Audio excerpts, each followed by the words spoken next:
নঈম বিন আব্দুল্লাহ বলে, ও ওমর, তাহলে জানি তোমার ঘরের মধ্যে কি হচ্ছে, যাও যাও আগে নিজের ঘর সামলাও, তারপর মুহাম্মদের গর্দান তুমি কতল করবা। ওমর বলে, নঈম বিন আব্দুল্লাহ, বুঝলাম না তুই নাকি মুহাম্মদের অনুসারী হয়ে গেছস। নঈম বিন আব্দুল্লাহ বলে, আমি মুহাম্মদের অনুসারী হই না হই সেটা পরের ব্যাপার, আপনি আগে যান, আপনার ঘরের মধ্যে যান, আপনার ঘর গিয়ে সামলান। ওমর বলে, আমার ঘরের মধ্যে আবার খুন আগুন লাগলো রে, আমার ঘরের মধ্যে আবার কি হইল? আমার ভাতিজা মুহাম্মদ দিনের পর দিন ইসলামের দাওয়াত দিচ্ছে, মানুষদেরকে তার প্রেমে পাগল পারা করে ইসলামের ছায়ার তলে নিয়ে যাচ্ছে। কে আছো?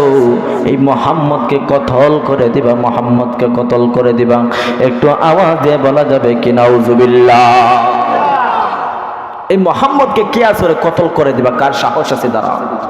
উমর দাঁড়ালেন, উমর দাঁড়িয়ে বললেন, আমি পারবো। আবু জাহেল জবাব দেয়, তাহলে তুমি উমর শুনে রাখো, যদি বাতিনা মুহাম্মদের গর্দান মুবারক আমি আবু জাহেলের কাছে এনে দাও, আমি আবু জাহেল তোমাকে জানিয়ে দিলাম, আমি আবু জাহেলের যে সমস্ত সম্পদ আছে তার মধ্য থেকে অর্ধেক সম্পদগুলো তোমাকে আমি দিয়ে দিব। এই আবু জাহেলের কথা শুই না উমর খেয়ে করলেন ওনার নাঙ্গা তলোয়ার নিয়ে নবী করিম সাল্লাল্লাহু আলাইহি ওয়াসাল্লামের মাথা মুবারক কাটার জন্য বের হয়ে গেলেন। নাউজুবিল্লাহ। উমর রাস্তা প্রতিমধ্য দিয়ে যাইতেছে, একজন কৃষক মানুষ, যেই নাকি গোপনে গোপনে আমার নবীর চরিত্র দেখে, আমার নবীজির আখলাক দেখে আল্লাহর প্রেমে পাগল পারা হয়ে আপনার আমার নবীজির হাতে বায়াত করে ইসলাম গ্রহণ করেছে। যার নাম হলো নঈম বিন আব্দুল্লাহ। এই নঈম বিন আব্দুল্লাহ কৃষি কাজের মধ্যে ব্যস্ত। হঠাৎ করে দেখেন রাগী মানুষ যখন যায়, রাগী মানুষের চেহারার মধ্যে রাগ থাকে, মানুষ দেখলেই চেনা যায় সেই মানুষটি রাগান্বিত আছে না সেই মানুষটি সুখে আছে না দুঃখে আছে, দেখলেই বোঝা যায়। হযরত ওমর খুব গরম অবস্থায় দেখা যায় রাস্তা দিয়ে যাইতেছে। নঈম বিন আব্দুল্লাহ বলে, ওমর বুঝলাম না এত গরম কেন? এত গরম অবস্থায় নাঙ্গা তলোয়ার নিয়ে খুঁজে যাইতেছ, কাকে আজকে তুমি কাটবা, কাকে আজকে মারবা? হযরত ওমর বলে, ও নঈম বিন আব্দুল্লাহ রে, আমি মুহাম্মদের গর্দান কতল করার জন্য যাইতেছি। নাউজুবিল্লাহ। নঈম বিন আব্দুল্লাহ বলে, ও ওমর, তাহলে জানি তোমার ঘরের মধ্যে কি হচ্ছে, যাও যাও আগে নিজের ঘর সামলাও, তারপর মুহাম্মদের গর্দান তুমি কতল করবা। ওমর বলে, নঈম বিন আব্দুল্লাহ, বুঝলাম না তুই নাকি মুহাম্মদের অনুসারী হয়ে গেছস। নঈম বিন আব্দুল্লাহ বলে, আমি মুহাম্মদের অনুসারী হই না হই সেটা পরের ব্যাপার, আপনি আগে যান, আপনার ঘরের মধ্যে যান, আপনার ঘর গিয়ে সামলান। ওমর বলে, আমার ঘরের মধ্যে আবার খুন আগুন লাগলো রে, আমার ঘরের মধ্যে আবার কি হইল? নঈম বিন আব্দুল্লাহ বলে, যাও আপনার বোন আর আপনার বোনের জামাই, আপনার বোন ফাতেমার আপনার বোনের জামাই সাইদ, ওই দুইজন গোপনে গোপনে আখির জামানার নবী মুহাম্মদ সাল্লাল্লাহু আলাইহি ওয়াসাল্লামের এই প্রাণ প্রিয় ইসলাম ধর্ম কবুল করে নিছে। আওয়াজে বলা যাবে আল্লাহু আকবার। ওর বিষয় একটু সুযোগ বসেন বাজান। মুহাম্মদ, আপনি কি হলো? ওমরের মাথা গরম হয়ে গেল। কি রে, কি কয়? আমি যার বিরোধিতা করি আর তার দলের অন্তর্ভুক্ত হয়ে গেছে আমার আপন মানুষ, এটাকে মেনে নেওয়া যায় ভাইরা? ওমর কি করলেন? বাড়ির মধ্যে চলে গেলেন ভগ্নিপতির বাড়ির মধ্যে। ভগ্নিপতির বাড়ির মধ্যে নবীজির সাহাবী যার নাম হলো হযরত খাব্বাব রাদিয়াল্লাহু তাআলা আনহু, ওই সাহাবী কি করলেন গো? এই ফাতেমার ঘরের মধ্যে আইসা ওনার স্বামী সাইদ আর ফাতেমাকে নবীজির পর আমার আল্লাহ যে কুরআন নাজিল করলেন, ওই কুরআন হযরতে খাব্বাব ওই দুইজনকে শিক্ষা দিতেছেন। আওয়াজ দিয়ে বলা যাবে আল্লাহু আকবার। ওমর বাড়ির মধ্যে গেল, বাড়ির বারান্দার মধ্যে যখন ওমর উঠলেন, ভিতর থেকে আওয়াজ আসে, কুরআন তেলাওয়াতের আওয়াজ আসে। ওমরের কানের মধ্যে কোরআনের তেলাওয়াতের আওয়াজ বেশি উঠল। ওমর আরো বেশি তেলে বেগুনে যেন উঠলেন, আরো বেশি রাগান্বিত হয়ে গেলেন। ওমর দরজার মধ্যে নক করতেছে, ও বোন আমার ফাতেমা দরজাটা খুল রে, আমি ঘরের ভিতরে একটু ঢুকতে চাই। ঘরের ভিতর থেকে ওমরের বোন আর বোনের জামাই দুইজন বুঝে গেলেন ওমর এসে গেছে, আর আমাদের কোনো রেহাই হবে না, আমাদেরকে এখন কতল করে দিবা, আমাদেরকে মেরে ফেলবে। সঙ্গে সঙ্গে যিনি কোরআন মস্ক দিচ্ছেন হযরত খাব্বাব রাদিয়াল্লাহু তাআলা আনহু, উনি আত্মগোপন করলেন। উনি ঘরের কোন একটা জায়গার মধ্যে লুকিয়ে গেলেন। লুকিয়ে যাওয়ার পর কথাগুলো সংক্ষিপ্ত করে বলতেছি, বাজান বোঝার চেষ্টা করবেন। লুকিয়ে যাওয়ার পর ফাতেমা কি করলেন, দরজাটা খুলে দিলেন। দরজা খুলে দেওয়ার পর হযরত ওমর ঘরের ভেতরে ঢুকলেন। ঘরের ভেতরে ঢুকে যাওয়ার পর হযরত ওমর প্রশ্ন করে, ও বোন আমার ফাতিমা, কি জানি বাহির থেকে আমি আওয়াজ শুনতে পাইলাম, কি জানি আমি বাহির থেকে আওয়াজ শুনতে পাইলাম, বনের ভিতরে নবীজির প্রকৃত ঈমান কবুল হয়ে গেছে। ঈমানদার যারা, তাদের সম্মুখে আপনি যতই ভয়ঙ্কর কাজ দেখান না কেন, তারা কোনোদিন ভয় পাবে না, কোনোদিন ভয় পাবে না। যারা প্রকৃত ঈমানদার তারা কোনোদিন ভয় পায় না, তারা কোনোদিন ভয় পায় না। এই ফাতেমা বোনের ভাই, আপনি যা চিন্তা করেছেন, আপনি যা মনে মনে ভাবতেছেন, ও ভাই, তাহলে তুমি সদা সত্য কথা বুঝে গেলা। আমি এবং আমার স্বামী সাইদ, আমরা দুইজনে আখেরি জামানার পয়গম্বর মুহাম্মদ সাল্লাল্লাহু আলাইহি ওয়াসাল্লামের প্রতি ইসলাম গ্রহণ করে কবুল করে নিয়েছি। আমি এবং আমার হাজবেন্ড কি করলাম, আমরা দুইজন ইসলাম কবুল করে নিয়েছি। ওমরের মাথা গরম হয়ে গেল। হে কলিজার টুকরা বোন, তোরে তো সাহস আমার সম্মুখে এই মক্কার জমিনের পাওয়ারশালী ব্যক্তিরাও কথা বলতে পারে না। তুই আমি ভাই, আমি তোর ভাই, আমার সম্মুখে এত পাওয়ারে কথা বলতেছিস, বুঝলাম না কারণ কি? এই ফাতেমা বলে, রে ভাই, যদিও আমি এবং আমার স্বামীকে তুমি কতল করে দাও, তোমার এই তালাওয়ার এই কতল করতে পারবা, তোমার তালাওয়ার আমাদের কলেজার মধ্যে লাগাইতে পারবা। ও কলেজার টুকরা ভাই, তাহলে শোনো গো, আমি এবং আমার স্বামী এমন ইসলাম গ্রহণ করেছি, এমন ইসলাম ধর্ম গ্রহণ করেছি, তোমার এই তালাওয়ারের আঘাতে আমাদেরকে এই ইসলাম থেকে বিন্দু পরিমাণ সরাইতে পারবে না, পারবে না। আওয়াজে বলা যাবে আল্লাহু আকবার। ইসলাম থেকে সরাইতে পারবে না। হযরত ওমরের মাথা গরম হয়ে গেল। বোনের ভগ্নিপতি, বোনের স্বামী সাইদকে খুব বেশি মারপিট করতেছেন, খুব বেশি মারপিট করতেছেন। একজন স্বামীকে সামনাসামনি স্ত্রীর সামনে মারপিট করবে, একজন স্ত্রী বরদাস্ত করে নিতে পারে না, একজন স্ত্রী মেনে নিতে পারে না। যখন ওমর সাইদকে খুব বেশি মারপিট করতেছেন, ওমরের বোন স্বামীর উপরে ঝাঁপাইয়া পড়লেন। ঝাঁপাইয়া পড়ার পর দেখা গেল, কি দেখা গেল, ওমরের তলোয়ারের আঘাতে তার কলিজার টুকরা বোন ফাতেমার শরীরের মধ্যে আঘাত লাগলো। যার আঘাতের বিনিময়ে যার শরীর দিয়ে রক্ত প্রবাহিত হয়ে গেছে, যার শরীর দিয়ে রক্ত প্রবাহিত হয়ে গেছে, এই ফাতেমার শরীর দিয়ে রক্ত প্রবাহিত হয়।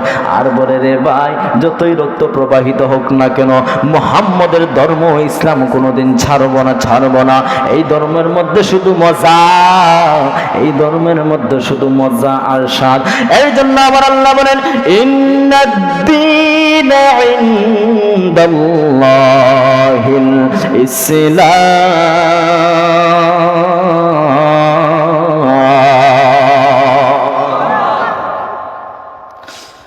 ওমরের বোন বলে ভাই তোমার কোলে তলোয়ার আমার ঈমান পর্যন্ত আঘাত করতে পারবে না, ঈমান পর্যন্ত আঘাত করতে পারবে না। যখন বোনের শরীর দ্বারা রক্ত প্রবাহিত হয়ে গেলে গো উমরের ভিতরে একটা মায়া জাগ্রত হইল। কি জাগ্রত হইল? কলেজার টুকরা বোন ফাতেমারে, মা মৃত্যুবরণের পর থেকে আমি তোকে কুলে কাকে নিয়ে মানুষ করেছি, তোকে আমি বড় করেছি, নিজে না খাইয়ে অনেক সমুদ্রে খাওয়াইছি, নিজে উপোস থেকেছি, রাত্র সজাগ ছিলাম, তোকে খাওয়াইয়ে আমি ঘুম বানাইলাম। কলেজার টুকরা বোন, তোকে এত বেশি মায়া মোহাব্বত করতাম, কোনোদিন ফুল দ্বারা তোর শরীরের মধ্যে আমি আঘাত করি নাই। আজকে আমি এমন আঘাত করলাম যে ইসলামের জন্য তোকে আমি আঘাত করলাম রে বোন। না না না, এই ইসলাম ধর্ম সাধারণ কোনো ধর্ম হতে পারে না। ওরে বোন, তুই যেই ধর্মের মধ্যে অনুসারী হয়ে গেছস, যেই ধর্মের মধ্যে ঢুকে গেছস, অবশ্যই অবশ্যই সেটাই হলো প্রকৃত সত্যিকারের ধর্ম। আওয়াজ দিয়ে বলা যাবে আল্লাহু আকবার। হযরত ওমর বলে ও কলিজার টুকরা বোন, তুই যে কিতাবখানা পড়েছস, তুই যে বইখানা একটু আগে তেলাওয়াত করেছস, সেই বইটা কি আমাকে একটু পড়তে দিবে রে বোন? বোন বলে না ভাইজান, এই কিতাব পড়তে চাইলে ওযু করতে হয়, পবিত্রতা অর্জন করতে হয়। এই কিতাব পড়তে চাইলে পবিত্র হতে হয়, পবিত্র হতে হয়। আপনি পবিত্রতা ছাড়া এই কিতাব পড়তে পারবেন না। হযরত ওমর কি করলেন? হযরত ওমর গোসল করে আসলেন, ওযু করে আসলেন, পবিত্র হয়ে আসলেন। ওইদিকে দেখা যায় ওই যে একজন সাহাবী, যার নাম ছিল খাব্বাব, ওই সাহাবী আত্মগোপন যখন করলেন, ওই সাহাবী আত্মগোপন করার পর যখন ওমরের জবান থেকে এই কথা শুনলেন, ওই সাহাবী সঙ্গে সঙ্গে বের হয়ে আসলেন। ওমর কি করলেন? গোসল করে আসলেন, ওযু করে আসলেন। ওই সাহাবী ওমরের সম্মুখে কোরআন এনে দিলেন, হযরত ওমর দেখা যায় আল্লাহর বানানো কিতাবের 114টি সূরার মধ্য থেকে সূরা তাহা তেলাওয়াত করতেছে। আওয়াজ দিয়ে বলা যাবে আল্লাহু আকবার। যখন হযরত ওমর সূরা তাহা তেলাওয়াত করে, এমন একটা 14 নম্বর আয়াত, যে আয়াতের মধ্যে হযরত ওমর তেলাওয়াত করে আসলেন, যে আয়াতের মধ্যে আসার পর হযরত ওমর অটোমেটিকলি নীরব হয়ে গেলেন। যে ওমর আর তেলাওয়াত করতে পারতেছেন না, চোখ দ্বারা অনর্গল পানি ঝরতেছে। আল্লাহু আকবার। সেই আয়াত খানা বলো, ইন্নানি আনাল্লাহু লা ইলাহা ইল্লা আনা ফা'বুদুনি ওয়া আকিমিস সালাতা লিযিকরি। আওয়াজে বলা যাবে কি আল্লাহু আকবার। ইন্নানি, নিশ্চয় আমি আল্লাহ, ইন্নানি আনাল্লাহ, নিশ্চয় আমি আল্লাহ, নিশ্চয় আমি আল্লাহ, লা ইলাহা ইল্লা আনা ফা'বুদুনি, লা ইলাহা, আমি আল্লাহ ছাড়া আর কোনো মাবুদ নাই, আমি আল্লাহ ছাড়া আর কোনো ইলাহ নাই। আমি আল্লাহ ছাড়া যদি আর কেউ কাউকে ইলাহ মনে করে তাহলে শিরিক গুনাহ হয়ে যাবে। শিরিক গুনাহ আমার আল্লাহ এত সহজে ক্ষমা করেন না গো, এত সহজে আমার আল্লাহ ক্ষমা করে দেয় না। আল্লাহ বান্দার অন্যান্য সমস্ত গুনাহ মাফ করে দিতে পারে, বান্দার সমস্ত গুনাহ আমার আল্লাহ ক্ষমা করে দিতে পারে, কিন্তু শিরিক গুনাহ আমার আল্লাহ ক্ষমা করে না। ইন্নাল্লাহা লা ইয়াগফিরু আন ইউশরাকা বিহি ওয়া ইয়াগফিরু মা দুনা যালিকা লিমান ইয়াশা। আল্লাহ রাব্বুল আলামিন বলেন, ইন্নাল্লাহা লা ইয়াগফিরু আন ইউশরাকা বিহি নিশ্চয়ই যারা আমি আল্লাহর সঙ্গে শিরিক গুনাহ করবে, লা ইয়াগফিরু, আমি আল্লাহ তাদেরকে ক্ষমা করব না, তাদেরকে ক্ষমা করব না। আইয়ুশরাকা বিহি ওয়া ইয়াগফিরু মা দুনা যালিকা লিমান ইয়াশা, যদি শিরক গুনাহ ছাড়া বান্দা অন্য কোন গুনাহ করে গো, আমি আল্লাহ চাইলে বান্দার সমস্ত গুনাহ মাফ করে দিতে পারি, কিন্তু শিরক গুনাহ আমি আল্লাহ বান্দার কোনোদিন মাফ করি না। বলে আল্লাহু আকবার। সম্মানিত প্রিয় সুদী, আলোচনার মধ্যে আবার চলে যাই। হযরত ওমর সূরা তাহা এই আয়াত যখন তেলাওয়াত করলেন, তেলাওয়াত করার পর দেখা যায় অটোমেটিকলি থেমে গেলেন। এই যে হযরতে খাব্বাব ছিলেন, ওনাকে ওমর বলে, ও খাব্বাব রে, আমি আর বরদাস্ত করতে পারতেছি না, আমি আর বরদাস্ত করতে পারতেছি না, যতই তাড়াতাড়ি পারো আমাকে নবীজির দরবারে নিয়ে যাও, নবীজির দরবারে নিয়ে আমাকে কালিমা পড়াইয়া মুসলমান বানাইয়া দাও। আওয়াজ দিয়ে বলা যাবে কি আল্লাহু আকবার। হযরতে খাব্বাব কি করলেন? হযরত ওমর কে নবীজির দরবারের দিকে রওনা, নবীজির দরবারের দিকে রওনা। নবীজি ওই দিন অন্য একটি জায়গার মধ্যে বিশ্রাম করেছিলেন, আর অন্য একটি জায়গার মধ্যে চলে গিয়েছিলেন। হযরত ওমর কি করলেন? হযরতে খাব্বাব সহকারে নিয়ে নবীজির দরবারে যায়। নবীজির দরবারে যখন যায়, দরজার মধ্যে যখন নক করা হলো, নবীজির সাহাবীগণ দরজার ভিতর থেকে একটু উঁকি মেরে দেখে কি আসছে।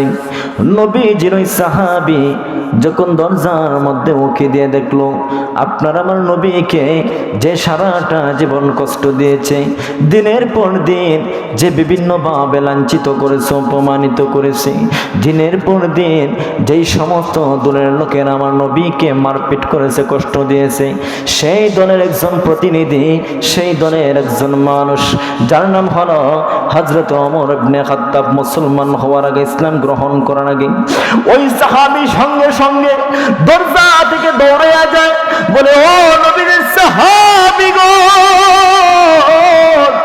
জানো নি দরজার মধ্যে কে নক করতেছে, দরজার মধ্যে কে করাঘাত করতেছে? সাহাবায়ে কেরামগণ বলেন, দরজার মধ্যে আবার কে নক করতেছে? তুমি এত ভাই সুন্দর করে আর এত সুন্দর ভয়ঙ্কর ভাবে তুমি কথাটা বলতেছো, বুঝলাম না। ওই সাহাবী তরতর করে কেঁপে কেঁপে বলতেছে, যেই নাকি নবীজিকে কোনোদিন দেখতে পারে নাই নাঙ্গা তলোয়ার নিয়ে এই দরজার মধ্যে আসলো, যার নাম হলো হযরত ওমর, নবীজির সাহাবী হযরতে হামজা রাদিয়াল্লাহু তাআলা আনহু। ওই হামজা রাদিয়াল্লাহু তাআলা আনহু বলে, ও সাহাবীরা রে, তোরা একটু বিন্দু পরিমাণ ভয় পাস না রে, তোরা বিন্দু পরিমাণ কোনো ভয় অনুভব করবে না। আমি হামজা বললাম, নবীজির জন্য আজকে জীবন দিয়ে দেব।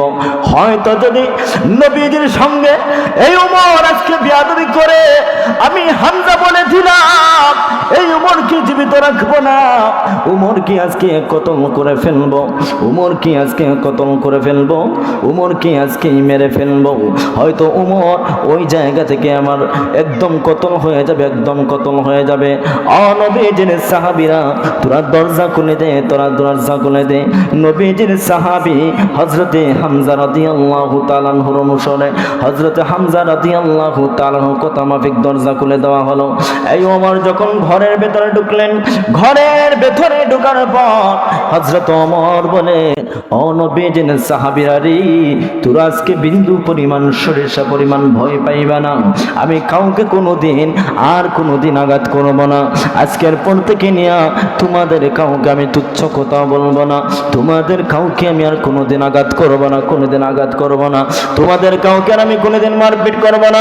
ও নবীজির সাহাবী, জানো নি রে তোমরা, আমি আজকে বুক ভরা আশা নিয়ে নবীজির দরবারে